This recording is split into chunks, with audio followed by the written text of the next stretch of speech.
তো সকাল সকাল তোমাদের সামনে নিয়ে আসলাম বাজারের থলিটা। আর কালকে তো তোমাদের বলি আমার বাবা বাজার নিয়ে আসে দুপুরবেলা, তো কালকে আমার বাজারটা গোছানো হয়নি। সকালবেলা ঘুম থেকে উঠে ঘরের বাসি আসি কাজ সেরে আমি বাজারটা নিয়ে বসলাম, এগুলো সব পরিষ্কার করে জিনিস জায়গায় রাখবো। তো চলো বন্ধুরা ইন্ট্রোটা আগে দিয়ে নিই। হ্যালো বন্ধুরা, কেমন আছো তোমরা সবাই? আশা করবো তোমরা সবাই ভালো আছো, আর আমিও তোমাদের ভালোবাসায় অনেকটাই ভালো আছি, খুবই ভালো আছি, অনেকটা না খুবই ভালো আছি। আর তোমরা যেখান থেকে আমার ভিডিওটা দেখছো সবাইকে অসংখ্য ধন্যবাদ তোমার পাশে থাকার জন্য, আমাকে সাপোর্ট করার জন্য। তো চলো বন্ধুরা এখন থেকেই ভিডিওটা স্টার্ট করলাম, তোমরা দেখতে থাকো। আশা করবো তোমাদের একটু হলেও আমার ভিডিওটা ভালো লাগবে। আর ভিডিওটা আমি আজকে অনেক বড় করব না, আমি ছোট্টর মধ্যেই রাখবো। তোমরা প্লিজ ভিডিওটা কি স্কিপ করো না, সবাই ফুল ওয়াচ করে দেখো। তো দেখো আমার ঘরে কাজ বাজ হয়ে গেছে, তা আমি আগেই তো বললাম যে ঘরের কাজ বাজ সেরেই আমি বাজারটা পুরো পরিষ্কার করে নিয়েছি। তা এখানে জল টল সব ভরে নিয়েছি, এগুলো আমি আস্তে আস্তে ফ্রিজে রেখে দেবো।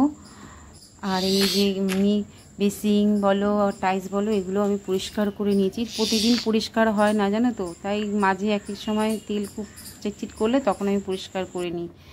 আর দেখো আজকে কৌশিকী অমাবস্যা, তাই জন্য আজকে আমি একটুখানি ঠাকুরকে, ওর বাবা ফুল টুল এনেছিল কিন্তু ফুলগুলো এনেছে কিন্তু একটু কালচে হয়ে গেছে। তা কৌশিকী অমাবস্যা, তাই জন্য আমি যে মায়েরকে একটুখানি সব ঠাকুরকে একটু ভালোভাবে পুজো দিলাম। মালা ঠালা এনেছিল, সেই মালা দিয়ে পুজো দিলাম। তো বন্ধুরা পুজো দেওয়ার পরে আর মনটা যেন বেশি খুশ হয়ে গেল।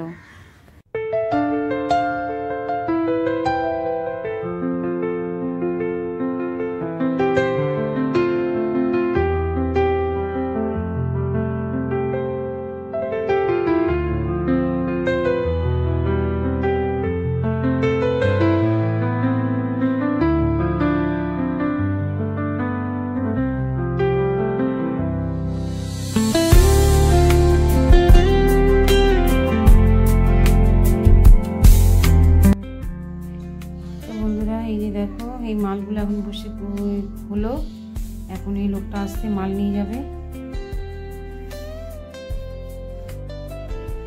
আর কালকে ভাত আছে, কালকে ভাত আর মাছ আছে, সেটা ওর বাবা খেয়ে বেরিয়ে যাবে। সকালবেলা এখনো রান্না করব না, একবারেই রান্না বসাবো বুঝেছো। তা সকালে তোমার স্নান পুজো কমপ্লিট, তা স্নান পুজোর জন্য আর চিন্তা নেই বাবা, একটা কাজ মানে বড় কাজ আমার মাথা থেকে নামলো। যাই হোক ওই লোকটা আসলে মালগুলো নিয়ে যাবে, এই যে মালগুলো নিয়ে যাবে, এই লোকটা আসুক মালটা নিয়ে যাক, তারপরে রান্না বসাবো। তো চলো বন্ধুরা আজকে সকালটা আমি এইভাবেই শুরু করলাম, দেখতে থাকো, সঙ্গে থাকো, সবটুকু তোমাদের সাথে শেয়ার করব। আর আশা করবো তোমাদের একটু হলে ভালো লাগবে। তো এখানে একটা কাণ্ড হয়েছে, সেটা হচ্ছে আমার ছেলেকে নিয়ে, আমার ছেলে রসনা বানাচ্ছে বুঝেছো। ওই রসনা বানাচ্ছে, তাই আমাকে বলছে মা তুমি তো তোমার সব ভিডিও দেখাও, তাহলে আমি যে রসনা বানাচ্ছি সেই রসনার ভিডিওটাও একটু দেখাও, আমি কিভাবে বানাই না বানাই। তা ও বাড়ির দোকান থেকে কিনে টেনে নিয়ে এসছে রসনা, চিনি সব কিছু কিনে নিয়ে এসে বানাচ্ছে। তা আমি স্ট্যান্ডে রেখে ভিডিওটা অন করে আমি কাজ করছি আমার মনে।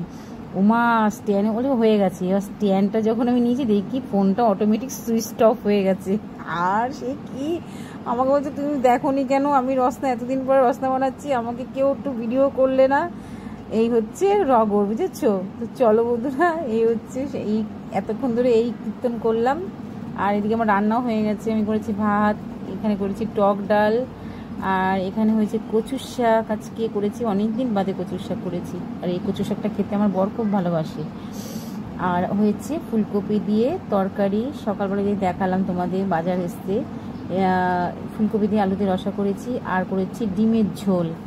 ঠিক আছে, আজকে মেনুটা খুব সুন্দর, আমার ছেলের তো খুবই পছন্দ, ডিম মাংস খুবই পছন্দ। তো বন্ধুরা এই দেখো আমার শিউলি ফুলের গাছ কতটা বড় হয়ে গেছে, অতটা ছোট ছিল কতটা বড় হয়ে গেছে দেখো। আর এখানেও একটা আছে, এখানে দুটো গাছ, এখানে না দুটো গাছ জানো। এটা হচ্ছে আমাদের দত্তপুকুরের গাছ, এটা আমাদের বাপের বাড়ির গাছ। এই গাছটা এখানে দুটো আছে, এই দেখো। এর সঙ্গে তুলসী গাছও হয়েছে, তো তুলসী গাছটা কি করবো, ফেলে দেবো? গাছটা বেশ কত সুন্দর গাছটা। এবার দেখো গাছটা হয়েছে, আবার এখান থেকে কতটা গোড়া হয়েছে, দেখো গোড়ার থেকে কত পুকি গাছ জ্বালিয়েছে। এটা এই ফুলগুলোর সাইজগুলো হবে এই বড় বড়। আর এটা জানি না এটা কত বড় বড় সাইজ, কিন্তু এটা একজন আমাকে দিয়েছে, তাই জন্য আমি এই গাছটাও আমি এখানে লাগিয়ে দিয়েছি। এই যে আমার শিউলি ফুলের গাছ খুব ভালো লাগে, আমি অনেক জায়গা থেকে এনে এনে লাগিয়েছিলাম, তো হয়নি। তা আমাকে একজন দিয়েছে, সে 2-3টে চারা দিয়েছিল, সেই তার মধ্যেই একটা চারাই বেঁচেছে। আর এটা বাপের বাড়ি থেকে নিয়ে এসেছি আমি বাড়িতে থেকে, জানো। এই গাছের ফুল খুব সুন্দর, যদি হয় কোনো সময় তা তোমাদেরকে তো দেখাবো, তোমরা দেখবে। এই যে এই গাছের এখন আম সব শেষ, আম সব পেড়ে নিয়েছে, আর সেরকম আমও হয়নি, আর সব আম পেড়েই নিয়েছে। আর আমাদের মাঠে দেখো পুরো কাদা, থই থই থই থই করছে, দেখেছো কেমন কাদা? বৃষ্টি হলে এই অবস্থাটাই হয়, পুরো কাদা কাদা হয়ে গেছে, বাচ্চারা খেলতেও পারছে না। তো বিকেলবেলায় তো খাওয়া দাওয়া সেরে তোমাদেরকে আর কিছু শেয়ার করতে পারিনি, সে শুয়েছিলাম। এখন বিকেলবেলা ঘুম থেকে উঠলাম, উঠে এখন সেলাই করতে বসবো। আবারও কিছু মাল আছে, সেই মালগুলো দিয়ে গেছে, তা আজকে আবার নিয়ে যাবে মালগুলো। তাই ছাদে উঠলাম, ছাদে জামা কাপড়গুলো সব নিয়ে আসলাম। এই যে দেখো এখানে আলনা, এখানে জামা কাপড়গুলো ভাঁজ করবো। তো বন্ধুরা আজকের এই ভিডিওটা ছোট্টর মধ্যে রাখলাম, তোমাদের দেখতেও সুবিধা হবে আর কি। যাই হোক, তো বন্ধুরা আজকে এই ভিডিওটা আমি এখান দিয়েই শেষ করলাম। তোমরা ভালো থেকো, সুস্থ থেকো। আগামীকাল আরেকটা ভিডিও নিয়ে তোমাদের সামনে হাজির হবো। টাটা।